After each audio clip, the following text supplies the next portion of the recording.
Dr. Selin hovered beside the faint glow of the biomonitor, her six-finned crest gently twitching as she waited. A soft hum filled the interstellar ward, where the walls pulsed with soothing blue light. In the next bed lay the human patient, 47, his chest rising and falling under the transparent nano-weave bandages. For 20 years he had lain still, trapped between sleep and death by a long-forgotten accident on Earth. Now, the moment of truth approached. His eyelids fluttered, like fragile wings. Selin leaned closer, careful not to disturb the array of delicate sensors attached to his temples. As his pupils adjusted to the ambient glow, his gaze was clouded with confusion and fear. He tried to speak, but only a weak croak emerged. Alien nurse adjusted the oxygen flow and offered a gentle nod. "You are safe," her soft voice translated by his implant. "You are among friends." A tear of astonishment slid down the human's pale cheek. He tested his voice again. 1, 2, where? But his throat felt as coarse as desert sand. Selin placed a small, silvery device at his side. "This will help you," she said, activating the vocal enhancer. His next words came clearer. "What happened?" She studied the readings, her emerald eyes reflecting the screen's glow. "Easy, human. You've been in a coma for 20 years. Time hung between them, heavy and disorienting." He remembered last stepping onto a training shuttle, the roar of Earth's atmosphere behind him, then nothing but darkness. Now, the word 20 echoed in his mind like a tolling bell. His world had changed. 20 years was longer than some alien lifespans. He had missed entire chapters of human history, the first colony on Mars, the alliance with the Ardanis Confederation, breakthroughs in quantum travel. In that instant, a wave of grief washed him, for friends who aged and passed, for a home he no longer knew. His tears fell freely, each one a testament to lost time.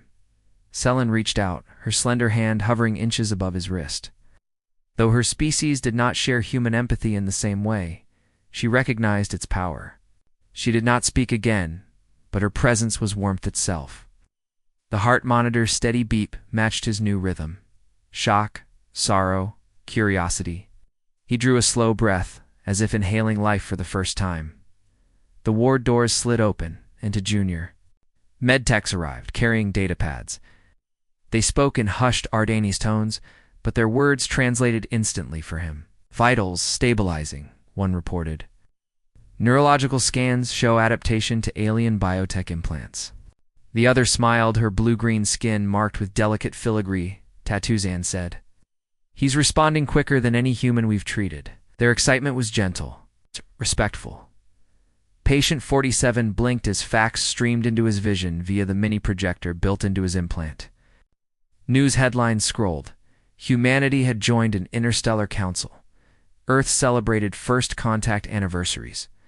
Cities orbited distant stars. At the bottom, a message. "Welcome back, Ambassador." His heart pounded a mix of exhilaration and dread. Could he serve this new age? Could he find purpose after 2 decades adrift?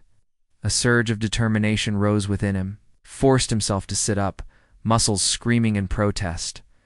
Selin adjusted the biosteel support braces around his torso. Pain lanced through his back, but he pressed on, driven by a deep human trait, perseverance. Each small movement felt victorious. He flexed his fingers and watched the datapads beam. Congratulatory messages. His lips curved into a shaky smile. For a moment the fear faded. He looked around at the ward. Alien species of all shapes and colors resting in gentle repose. An Orinthian with crystal feathers slept peacefully. A Threllian. Infant gurgled beside its mother, its many eyes blinking in wonder. He felt an unexpected kinship, as though humanity's spirit lived in them all. The isolation of his coma dissolved in shared life. Selin's voice broke the silence. "Rest now. We'll tell you more when you are ready." On his bandages, the braces retracted, and he settled back onto the mattress, exhaustion washing over him. Yet beneath that weariness glowed a spark of hope. He might have lost 20 years, but his journey was just beginning as he closed his eyes. Fragments of dreams flitted through his mind. Starfields, alien seas, voices calling his name. He did not know what lay ahead, but but he felt deep in his bones that humanity's curiosity and courage still burned bright within him. And when he awoke again, he would step into a universe that waited for a human to remind it why discovery and compassion mattered most. With that comforting thought, he drifted back towards sleep, no longer lost in time, but at the threshold of a new adventure. Patient 47 awoke the next cycle to a gentle hum and the soft glow of the ward's ceiling panels. His body ached like a winter-stricken tree cracking under frost, but his mind burned with curiosity. He blinked once, twice, then peered around. Dr. Selin had stepped away to consult data from his neuroscan, leaving a holodisplay hovering beside his bed. Lines of text and images floated in the air, a timeline of human progress, alien alliances and milestones he had never witnessed. His implant translated the data instantly, but emotion lagged behind understanding. He pressed a trembling hand to his chest, where his heartbeat echoed through the biosteel rib supports. 20 years, it was a lifetime. He closed his eyes to steady himself. A soft tap on the window caught his attention. He turned to see a small, fox-like Ardanis creature perched outside the ward's transparent wall. Its golden eyes blinked in sympathy as it tilted its head. Patient 47 felt a surprising pang of joy. This creature had never met him, yet it stood vigil, a silent companion. He placed his palm against the glass. The Ardanis did the same. For a moment, distance vanished. Selin returned, carrying a slender data pad. Her six-fined crest drooped in concern. "How do you feel?" she asked, her voice warm. He searched for words, but they tangled on his tongue. "Lost," he whispered. "I feel lost." She nodded. "Understandable. You missed more than 20 years of change, but you are not alone. We will guide you." She tapped the pad, and a comforting playlist of Earth's music filled the air. Soft piano chords, the faint voice of a singer long since passed. His heart quivered at the familiar melodies. Comfort washed over him like a warm tide. Later, he was led by two medtechs down a corridor of softly glowing panels. Each panel displayed a different world: green forests under twin suns, oceans alive with bioluminescent creatures, cities carved into crystalline mountains. Patient 47's breath caught with wonder at every view.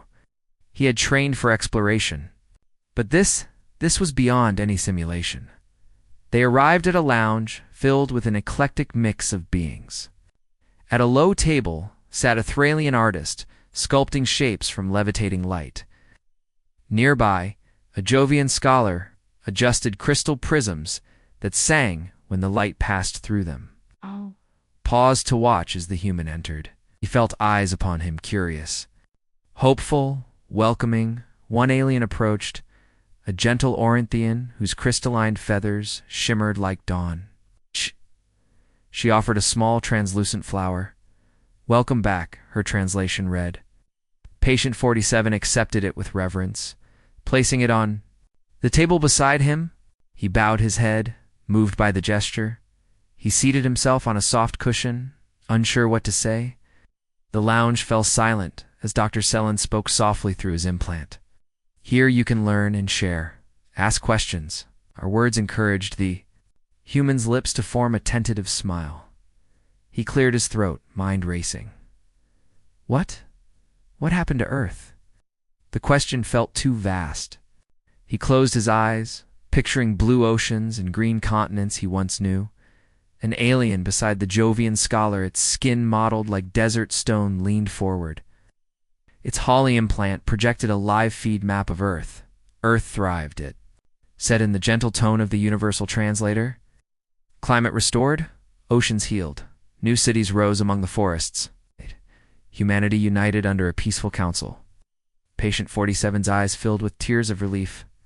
He imagined children playing on clean beaches, scientists planting forests on once barren plains, families celebrating under clear skies. "I miss so much," he said softly. "But you are here now," Selin replied. "Your journey continues." Over the next hours, Patient 47 listened as beings from countless worlds described human achievements. A diplomat from the Ardanis Confederation recounted how humans had helped negotiate peace between two alien races. A historian from Mars spoke of cultural exchanges, humans teaching poetry, aliens teaching new sciences. Patient 47 felt pride swell in his chest. Though he had lost 2 decades, that loss did not erase his people's triumphs, when hunger reminded him of his body's needs. He was served a simple meal of Earth-origin nutrients redesigned with alien biotech to aid his recovery. The taste was both familiar and new, a comforting soup that hinted of fresh vegetables he barely remembered and spices he recognized from childhood recipes. Each spoonful grounded him further. After eating, Selen guided him to a terrace overlooking the vastness of space. Stars stretched in all directions, a tapestry of light. "This is the council passage," she explained. "Ships from every member world travel this corridor. In the distance, streaks of light marked vessels on their voyages." Patient 47 pressed his hand against the railing. "I dreamed of stars," he said quietly, "of mapping new worlds." A determined spark kindled in his eyes. He turned to Selen. "I want to learn everything I missed, and everything there is to know now." Her crest lifted in approval. "Then we will begin at dawn. Lessons on interstellar politics, alien cultures, and advanced ship systems. Physical therapy continues, too. Your path will be challenging, but you have already shown great strength." Nodded, feeling the weight of hope settled like a mantle upon his shoulders. The vast universe beyond loomed invitingly, and for the first time he truly felt ready to step into it. He inhaled deeply, the crisp air of the terrace filling his lungs.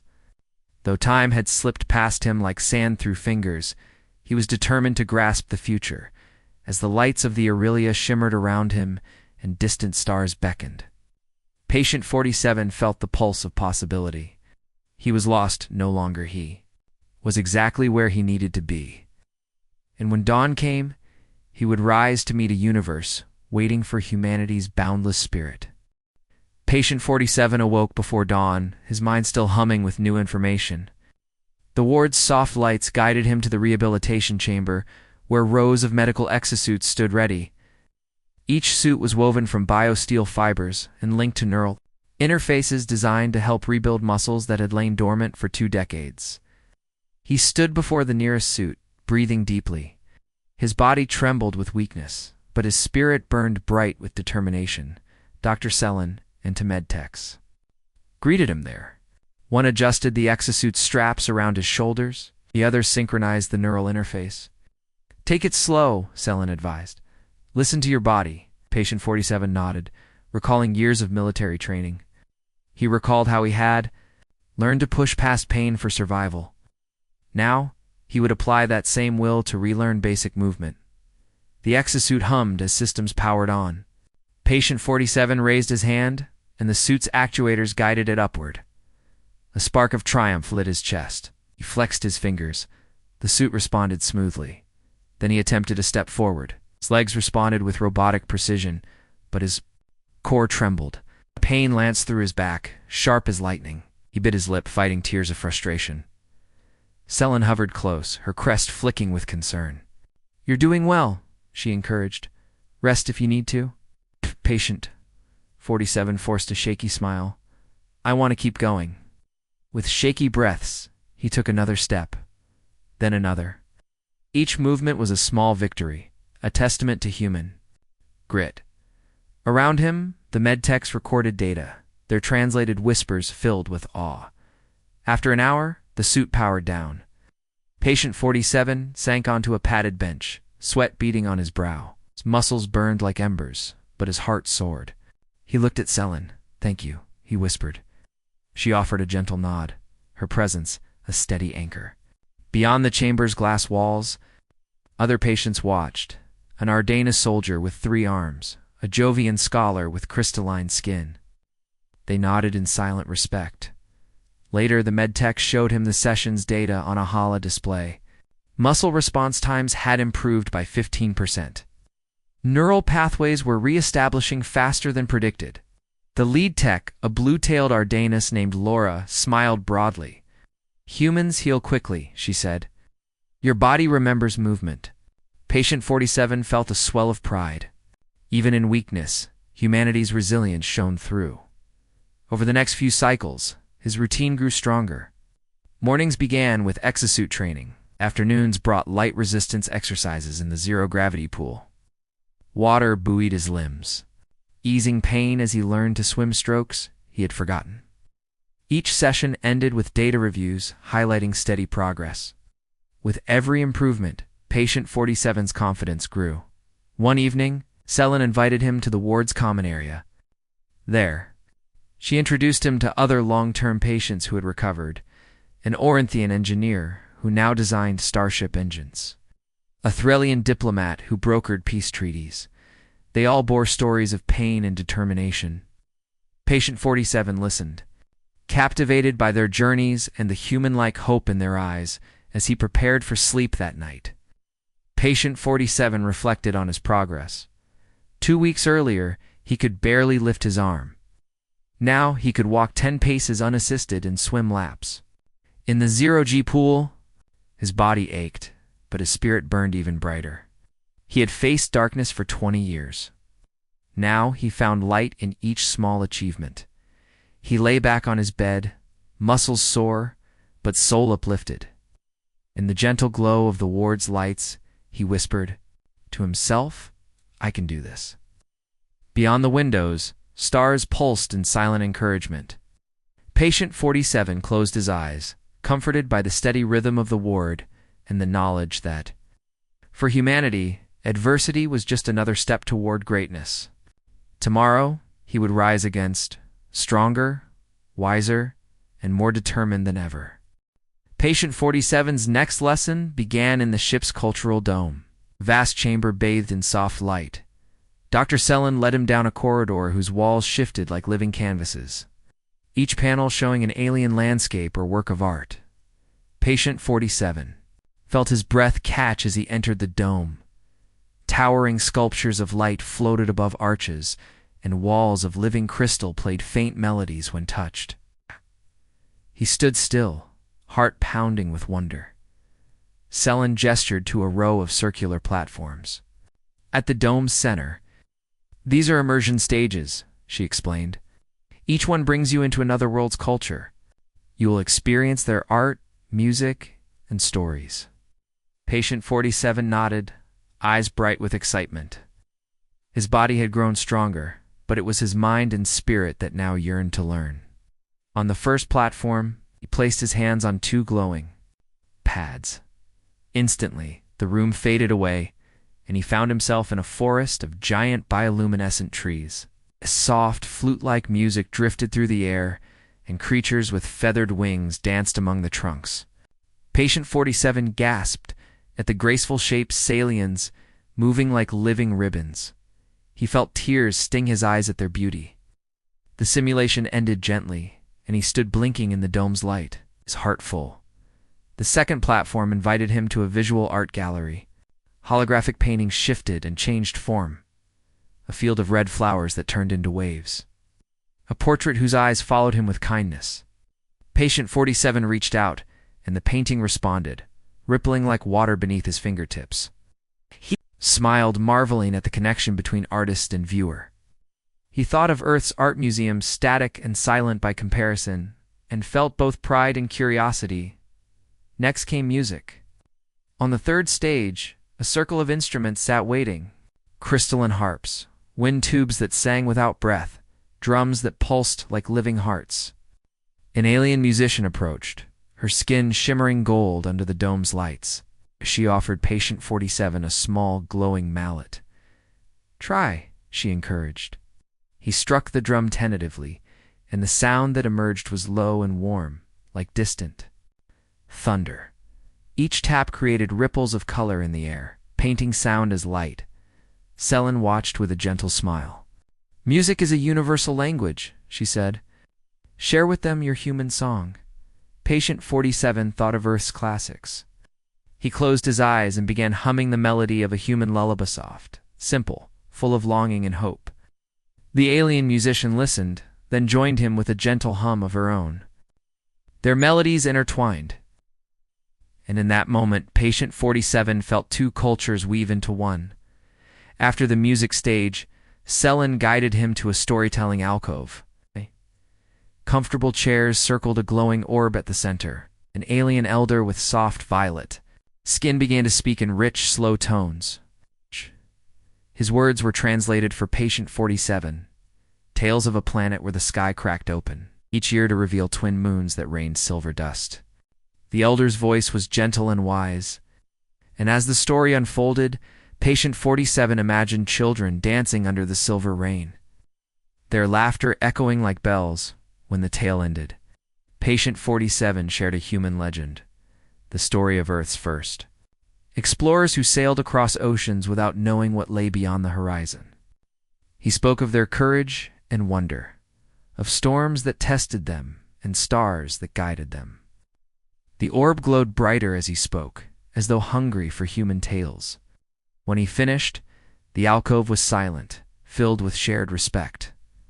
As the session closed, Selen placed a hand on Patient 47's shoulder. See human art and culture build bridges, carry Earth's story now. Sharing it helps all beings understand each other. Patient 47's chest swelled with emotion. He felt proud to represent humanity's creativity, but also humbled by the vast tapestry of other worlds' art. Later, alone on a terrace overlooking the ship's glowing gardens, Patient 47 reflected on the day's wonders. He touched his implant, replaying the images and sounds in his mind. In his heart, he felt a deep connection to every being he had met. He realized that discovery was more than mapping. Starset was listening, sharing, and celebrating the beauty within every culture. Night fell over the Aurelia, and Patient 47 stood beneath a dome of artificial stars. He whispered a quiet promise: to learn more, to share more, and to carry humanity's light into the universe. His journey of recovery had become a journey of unity, and he knew that in every song, painting, and story lay the power to bring worlds together. With hope glowing in his chest, he returned to his quarters, eager for the lessons tomorrow would bring. The next morning, Patient 47 stood in the council chamber, its walls shaped like flowing water and lit by softly glowing crystals. Representatives from dozens of worlds sat around a circular table, their forms varied and strange. Tall Ardanis, envoys with fox-like features, stout Threlian elders with patterned skin, slender Sylvans whose limbs glimmered like mercury. At the far end, the delegation from the Krylon Dominion observed him with cool, unreadable eyes. Their reputation for distrust of humanity was well known. Dr. Selen introduced him. "This is the human ambassador," she said. "He has returned from a long coma to represent Earth and its values." Murmurs passed around the table. The Krylon lead speaker, a rigid figure with metallic plating, spoke first. "Why should we trust a species that once warred among itself and nearly destroyed its homeworld?" His voice was measured but edged with disdain. Other delegates nodded, wary of human history. Patient 47 felt his heart pound. He remembered the fear he felt waking from a coma, lost, vulnerable, unsure. Now he faced judgment on a grander stage. He took a breath, recalling the human traits Selen often praised: honesty. "I understand your concerns," he began, his voice calm. "Earth's past was not perfect. We made grave mistakes, pollution, conflict, division, but we learned. We united to heal our world and reach out to you. Today, humanity stands for cooperation and peace." A hush fell. Patient 47's words echoed in the chamber's gentle hum. He spoke of Earth's great restoration, how nations set aside old rivalries to plant forests, clean oceans, and share technology. He described the Council of Earth, a body where every nation had a voice, regardless of size or power. He let his sincerity flow through each sentence, trusting that honesty could bridge even the deepest divides. And Ardaina's diplomat tapped her stylus against her pad.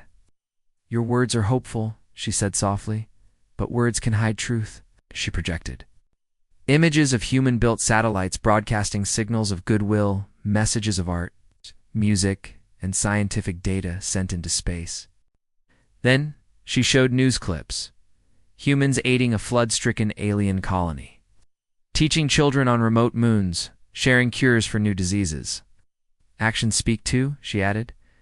Patient 47 nodded, grateful for the support. He allowed himself a small and entirely human smile. Let me show you more. With a gesture, he projected a gallery of holographic vignettes. Humans working side by side with aliens to build schools. Joint explorations of asteroid belts, celebrations of shared festivals beneath twin suns. The chamber lights danced over. Each scene, and even the Krylon delegates leaned forward. The Krylon speaker's plating shimmered as he stood. Your record is impressive, he admitted. But one species cannot speak for all humanity. He paused, then looked directly at patient 47. How can we know your voice is not simply the hope of diplomats? Patient 47 met his gaze steadily. Because I am not alone. He tapped his implant, and beside him materialized 3 humans. In sleek uniforms, engineers, scientists, and teachers, arriving from Earth's newest ships. Gasps filled the chamber. The newcomers bowed respectfully, then spoke in unison. We stand with our ambassador. We commit to cooperation, to learning, and to mutual respect. Their voices, strong and united, carried across the room. The delegates exchanged glances. The human unity, mirrored by the supportive crew, demonstrated genuine solidarity. Silence settled before the Ardena's diplomat rose. She turned to the Krylon leader. Humanity is imperfect, but they choose to grow. They choose unity over division. She bowed slightly to patient 47 and the crew. I second their admission into the council. One by one, other delegates voiced agreement, the chamber's atmosphere warming with acceptance. Even the Krylon. Speaker nodded, as the final vote echoed through the crystal walls, unanimous in favor. Patient 47 felt a surge of relief and pride. Tears of joy stung his eyes.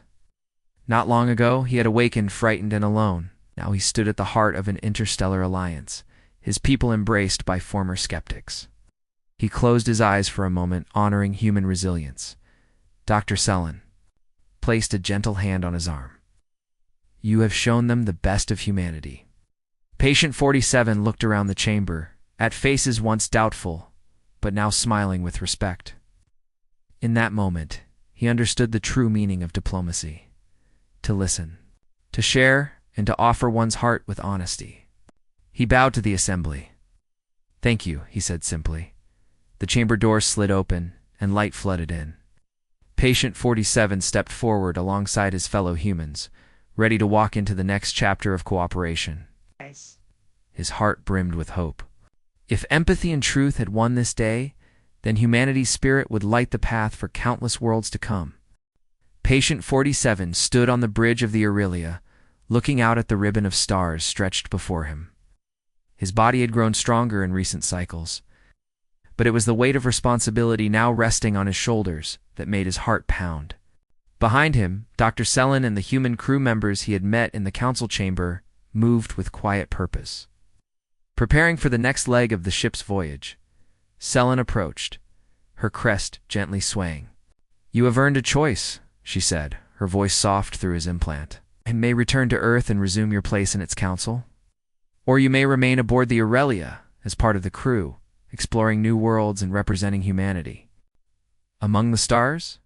Patient 47 closed his eyes, recalling his last memory before the coma, standing on a launch pad, heart racing with excitement to map unknown systems. He had dreamed of discovery, of guiding humanity's first steps into the galaxy. Yet for 20 years he had been trapped in darkness. Now, the chance he had once sought had returned. He opened his eyes and turned to the vista of space before him. His voice trembled with emotion as he spoke. I choose to stay. He felt a thrill of excitement and fear. I want to serve. As humanity's envoy to the cosmos, I want to learn every star and every culture and help build bridges across worlds. Sellen's eyes shone with approval. Then we will prepare you. She led him to the equipment bay, where technicians stood among racks of gear. Rows of exosuits in various sizes gleamed under the lights.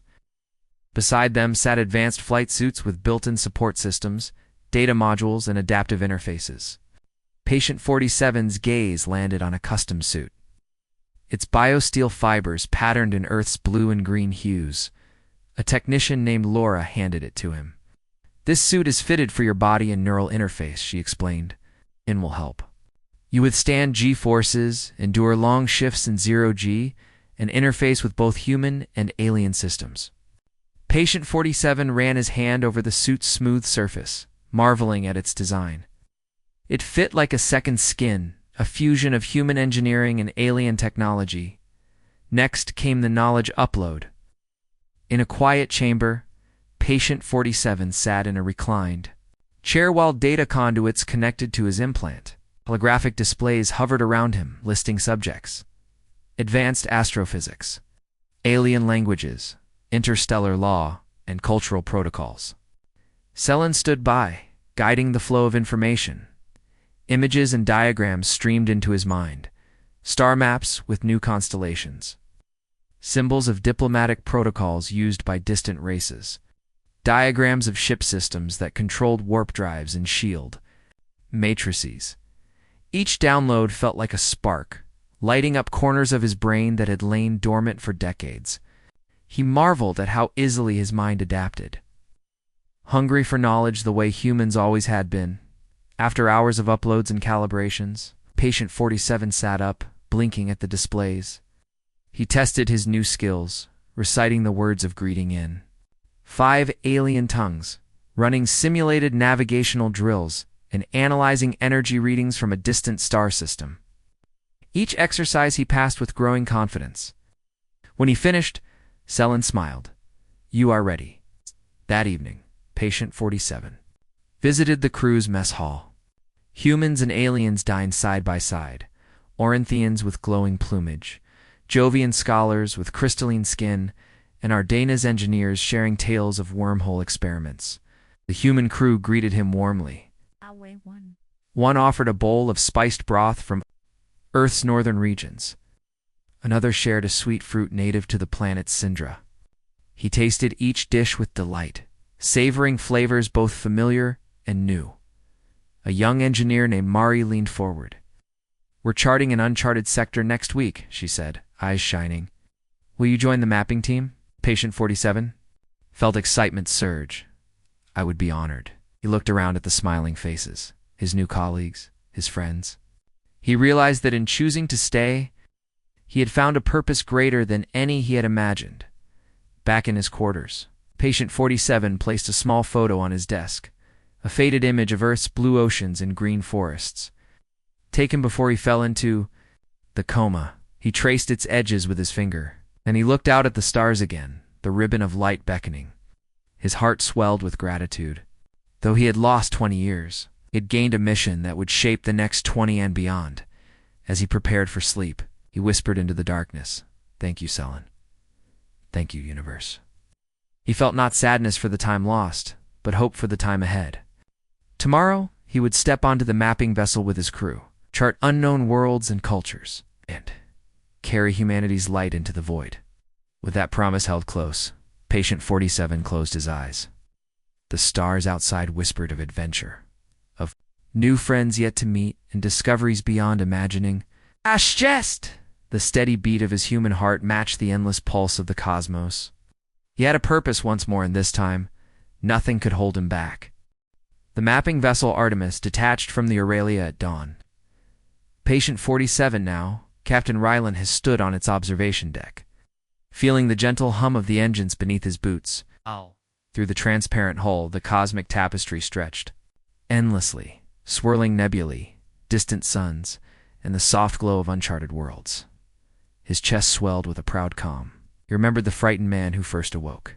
Now he stood ready to lead humanity into the unknown. In the bridge's center, a holographic star chart flickered. Rylan traced a path toward the Lyran expanse, a region rumored to hold a sentient crystal forest. Whispered legends spoke of its creatures' ability to communicate through light. His mission, to establish peaceful contact and learn from their unique culture. He tapped a datapad, and the ship's navigator, an Ardanus named Talon, plotted the course. "Coordinates set," Captain Talon said gently. Rylan nodded, voice steady. "Gauge." As the Artemis slipped into warp, Rylan reflected on how far he had come. 20 years of coma had been replaced by months of awakening, learning, and healing. He had faced prejudice in the council chamber, yet honesty had guided him to unity. He had shared humanity's art in the cultural dome, forging friendships across species. Now he carried all he had learned into the vast silence between stars. Hours later, the ship emerged near a ring of crystalline asteroids. Each crystal shone, with prismatic light and faint patterns pulsed across their surfaces. The Artemis drifted closer, scanners humming. Rylan activated the external communication channels and sent a standard, greeting in the crystal beings' language tones of light and sound encoded in the ship's systems. The crystals responded with ripples of color that danced across the asteroids' faces. "They're responding," Talon whispered, awe in his voice. Rylan felt his pulse quicken. This was the moment humanity's ambassador proved his people's goodwill. He addressed the binding light in his mind. "We come in friendship. We wish to learn and to share." The ship's sensors translated his words into harmonic frequencies. Moments passed in tense silence. Then the crystals pulsed brighter, and a warm melody filled the deck on invitation. Rylan led a small landing team to the nearest asteroid, donning adaptive suits that filtered energy into breathable air. As they stepped onto the crystal surface, the ground beneath them glowed, reacting to their presence. Light shifted from violet to gold, then cascaded into green sparks that formed shapes before their eyes, ethereal figures resembling trees with luminous leaves. The crystal beings had taken form. They spoke without words, each wave of light carrying meaning. Rylan's implant translated, "Welcome, travelers of flesh and thought." He bowed respectfully. "We are honored. I am Captain Rylan Hayes of humanity." The crystal figures pulsed gently. "Your light is new and bright among us. Teach us your ways, that we may share ours over the next cycles." Rylan and his team learned to communicate through patterns of light and resonance. They exchanged stories, the crystal forest's ancient history, its role in balancing the expanse's energy and humanity's voyages across the stars. In turn, Rylan shared tales of Earth's blue oceans, towering forests, and the human heart's capacity for hope. Each lesson forged a bond built on trust and curiosity. Back aboard the Artemis, Rylan recorded diplomatic reports and cultural logs. He described the crystal beings, songs harmonies that shifted mood like the ebb of tides in their art, delicate structures grown from living crystal. He noted how they valued harmony above all, a reflection for humanity to consider.